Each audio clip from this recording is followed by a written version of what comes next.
because I was so malnourished. I didn't understand what was going on. I didn't know that I had to be signed up to universal credit and get put on a housing list, because that was her job. She was getting paid to do that, but she decided that because she didn't like me and she didn't understand me, I didn't deserve basic things that I should have had as someone who was just put into the system. And so I had to deal with the result of that, of the result of a woman who was just there to do a job, didn't understand the seriousness of what she was doing, and she didn't even do her fucking job properly either.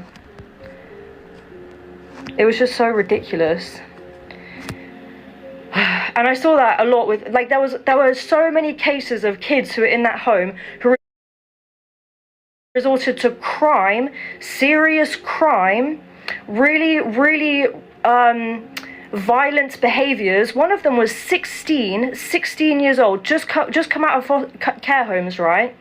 This 16-year-old boy was sleeping on a foam mattress because he was preparing himself to go to prison, because that's just what happens to these kids. They just assume that's what their future's going to be, because no one makes an effort, no one fucking tries to, like, do anything. And he probably is in prison because they all get involved in, like, really shady behaviors, really shady gangs and stuff like that. A lot of them go to prison, a lot because they're angry, really angry, tormented individuals, but then they're just seen as the problem, which just perpetuates the issue. Whilst there are a bunch of social workers, a bunch of adults getting paid a ridiculous amount of money, I'm talking like tens of thousands of pounds, just including the home, just to have these kids there. Where's all that fucking money going? Where's it going? Anyway, sorry. It was like one of the weirdest things I've ever seen. Like, I couldn't believe it. Sorry, Lisa, what did you say? Envy is bad. Yeah. Indonesia.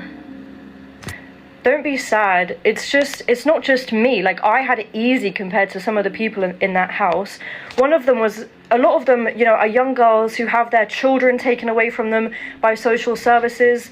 That happens a lot, because social services jump on young girls who are in care, who have kids, and then again, they have all these social workers, all these adults around them who are getting paid a lot of money, and they don't fucking do anything. They just constantly go after these, like, young, vulnerable people.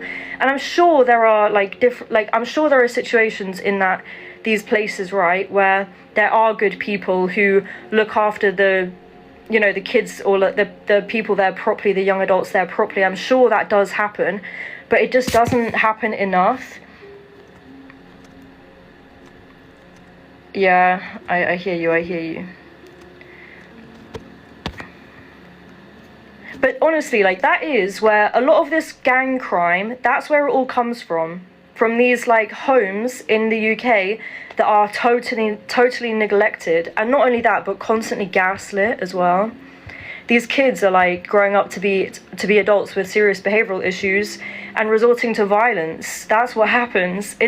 We are doing it to ourselves while we send all of our money abroad, paying for wars, or, like, on immigration, and then these immigrants, and I'm not even trying to be political, it's just the truth, someone gets put up in a hotel and all of our money goes to that instead.